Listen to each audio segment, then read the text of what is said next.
defend itself. Last Friday, the Department of Defense announced $300 million in new security assistance. On Tuesday, I authorized an additional $100 million to meet Ukraine's urgent needs for more Javelin anti-armor systems. This will bring total U.S. security assistance to Ukraine since the beginning of Russia's invasion in February to over $1.7 billion and over $2.4 billion since January of last year. More than 30 countries have joined us in delivering security assistance to Ukraine, aid that our Ukrainian partners are putting to very effective use, as we see in the Kremlin's retreat from Kyiv and other Ukrainian cities and towns. Today, I met again with my colleague and friend Dmytro Kuleba, Ukraine's foreign minister, to discuss how we can continue to provide Ukraine's courageous defenders with what they need to keep pushing Russia back. Third, we continue to provide significant aid to address the acute humanitarian crisis caused by the Kremlin's war. More than a quarter of Ukraine's population, over 11 million people, have been displaced. That's roughly equal to displacing the entire population of Belgium, the country we're in now, in the space of 6 weeks.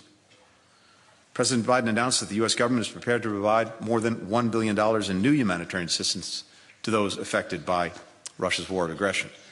That comes on top of $293 million we provided in 2022 alone to vulnerable communities in the region, including to neighboring countries that have opened their arms and opened their homes to 4 million Ukrainian refugees.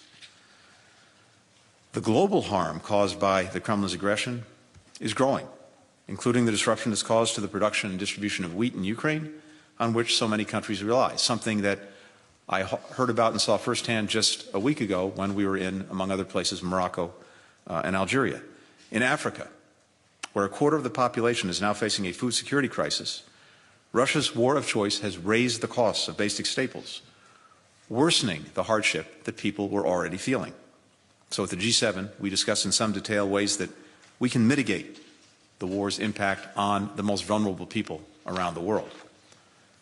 Fourth, the United States continues to work methodically to collect, to preserve, to analyze evidence of atrocities, and to make this information available to the appropriate bodies.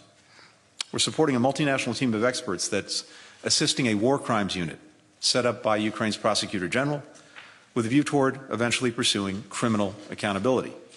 These efforts will also ensure that Russia cannot escape the verdict of history. Just moments ago, as I was coming into this room, I learned that UN member states had come together once again to condemn Russia's aggression and suspend it from the Human Rights Council. A country that's perpetrating gross and systematic violations of human rights should not sit on a body whose job it is to protect those rights. Today, a wrong was righted. Fifth, we discussed ways we can shore up the collective security of our NATO allies. As the President has said, we will defend every inch of NATO territory. We now have 100,000 U.S. troops in Europe. NATO's established 4 new multinational battle groups in Romania, in Hungary, Bulgaria, Slovakia, in addition to those already in Poland, Estonia, Latvia, and Lithuania, to reinforce our eastern flank. Sixth, we discussed the additional support that NATO allies can provide to partners like Bosnia and Herzegovina and Georgia, who are most vulnerable to Russian aggression and threats, from cybersecurity to combating disinformation. Finally, we discussed at length a new NATO strategic concept. This is the public blueprint for how the alliance will continue to safeguard transatlantic security in what is a rapidly changing landscape. We'll release that document at the NATO summit in Madrid in June. President Putin thought, among other things, that he would weaken and divide NATO. This strategic concept will make clear that NATO is in fact stronger, it's more united, it's more capable of addressing 21st century threats. And I can say unequivocally from my discussions with many colleagues here in recent days, colleagues from around the globe, the revulsion at what the Russian government is doing is palpable. There's a greater determination than ever to stand with Ukraine, to shore up and revitalize the international order that Moscow is trying to upend, to bring to bear even greater costs on the Russian government, to ensure that people are held accountable for their crimes. Thank you. We'll now turn to questions. We will start with Vivian Salama from the Wall Street Journal. Ned. Thank you, Mr. Secretary. Two questions, if you'll indulge me. UK Foreign Minister Liz Truss said today that allies have agreed to help Ukrainian forces move from their Soviet-era equipment to NATO standard equipment on a bilateral basis. She used very specific language there. And so is the U.S. going to match that pledge? And if so, can you tell me a little bit about the timeline, when you plan on doing that? Second question is, Ukraine's Foreign Minister Kuleba said today that as long as the West continues buying Russian gas or oil, it is supporting the Russian war machine. That's a direct quote. Are you pressing Europeans to commit to a timeline, a more aggressive timeline, for banning Russian oil and gas? Thank you. Great. Thanks. So on the first question, first, as you know, and as I said, we have been individually as the United States and collectively as partners, more than 30 countries, providing to Ukraine the weapons and systems that we believe it can use most effectively and that it needs to push back against Russian aggression. And we're not going to let anything stand in the way of getting Ukrainians what they need and what we believe can be effective. So we're looking across the board right now, not only at what we've provided and continue to provide, but whether there are additional systems that would make a difference and that we could provide them. And we're doing that in close consultation with the Ukrainians as well as with allies and partners. On the energy situation, so we've seen over many years a dependence build up in Europe on Russian gas, especially, as well as on Russian oil. And I think what I'm hearing very clearly is a commitment to end that dependence. We've seen again and again Russia use energy as a weapon, as political leverage, and of course the proceeds that it gets from the sale of its energy is now, yes, helping to fuel its aggression against Ukraine. And my strong sense is that Europeans are very much committed, as I said, to ending that dependence. But it's also not like flipping a light switch. You have to do it methodically. You have to put in place the necessary alternatives. The United States is doing a great deal to help in that regard. As you know, for this winter alone, we've worked to make sure that there were sufficient supplies, for example, of LNG to compensate for any losses from decreased sales of Russian energy or a cutoff in Russian energy. Going forward, you heard President Biden talk about this a couple of weeks ago when he was here. We're committed to increasing the supply of LNG.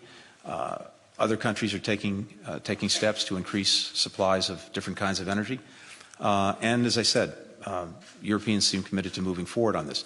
I think it also tells us how imperative it is that we accelerate the transition to renewables. And we can, I think, and Europe can make a virtue out of necessity, not only by moving away from Russian energy, from Russian gas and oil, but moving toward sustainable energy and toward renewables. But it's a process. It takes time. But my strong sense is that Europe is committed to doing that. Thanks. Missy Ryan, Washington Post. Two questions for you. Foreign Minister Kuleba also today said that as Russia prepares for its concentrated offensive in eastern Ukraine, that Kyiv needs new kinds of weapons and more weapons in days, not weeks, or else more people will die. Has the United States committed, or will the United States commit to providing new kinds of weaponry to Ukraine within that time frame? And then the second question for you, do you believe that the apparent Russian atrocities revealed in Bucha and in other parts of Ukraine make it harder to attain a negotiated settlement to the war? Thanks. So, Missy, again, on the weapons, we've been doing this, all along.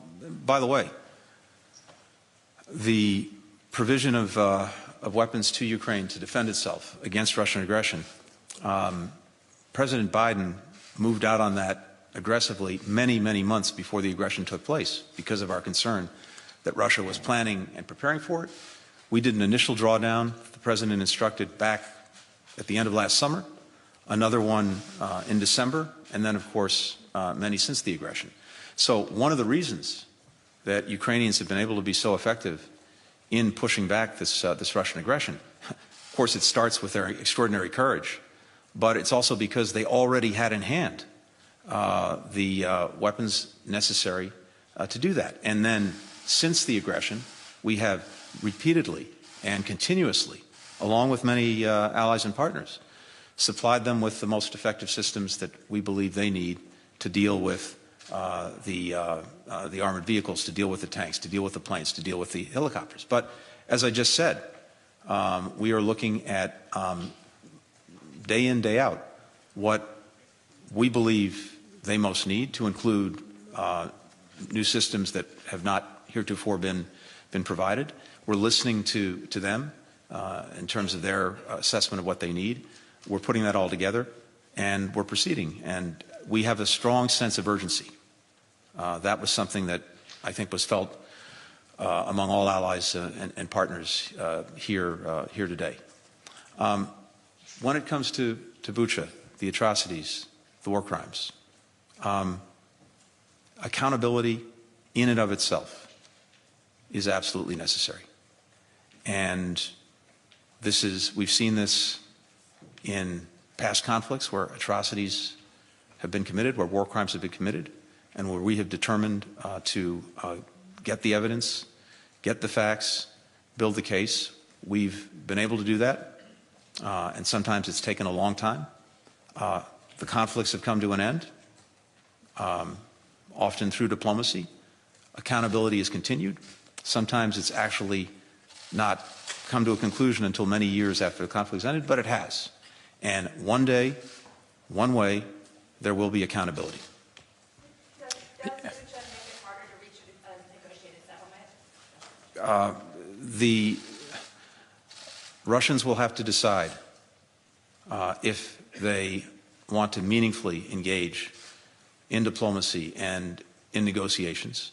The Ukrainians have made clear that repeatedly that they're prepared to do that, but they've heard nothing from the Russians suggesting that they're serious about it. I don't think, in a sense, Bucha has anything to do with that.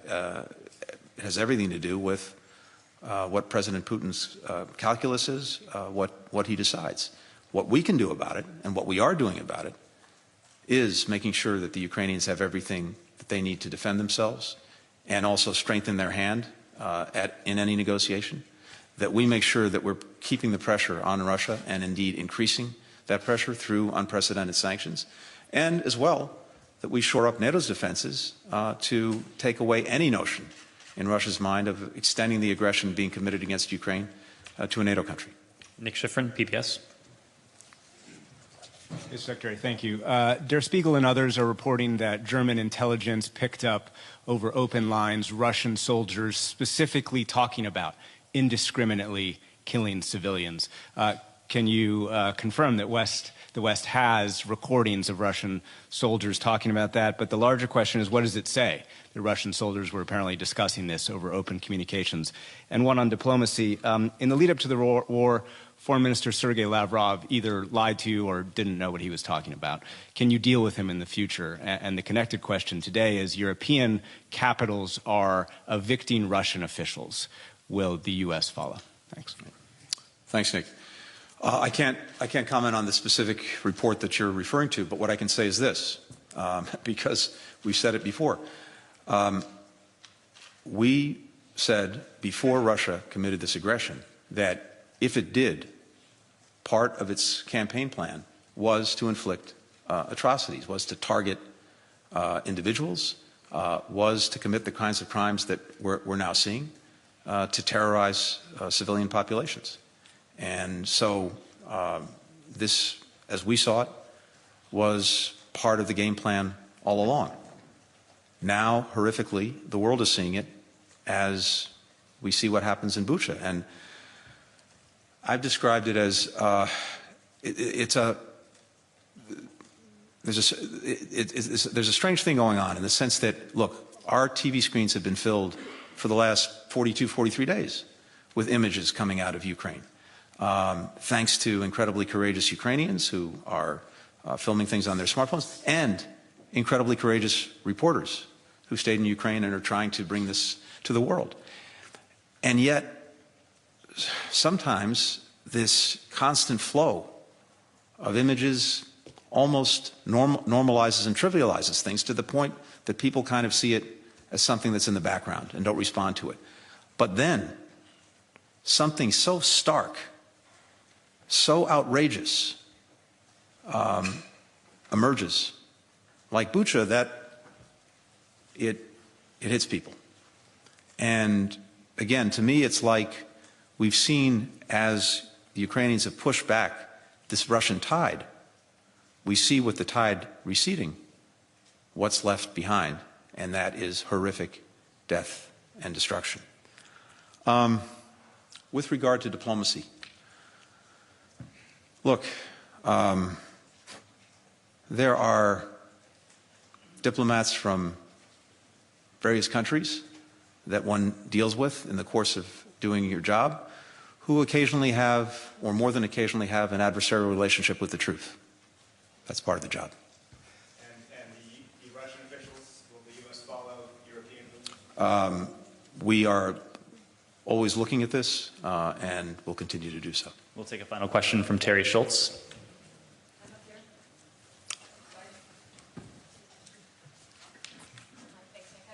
Mr. Secretary. Sorry, just to follow up on Missy's question. You yourself called what happened in Bucha outrageous.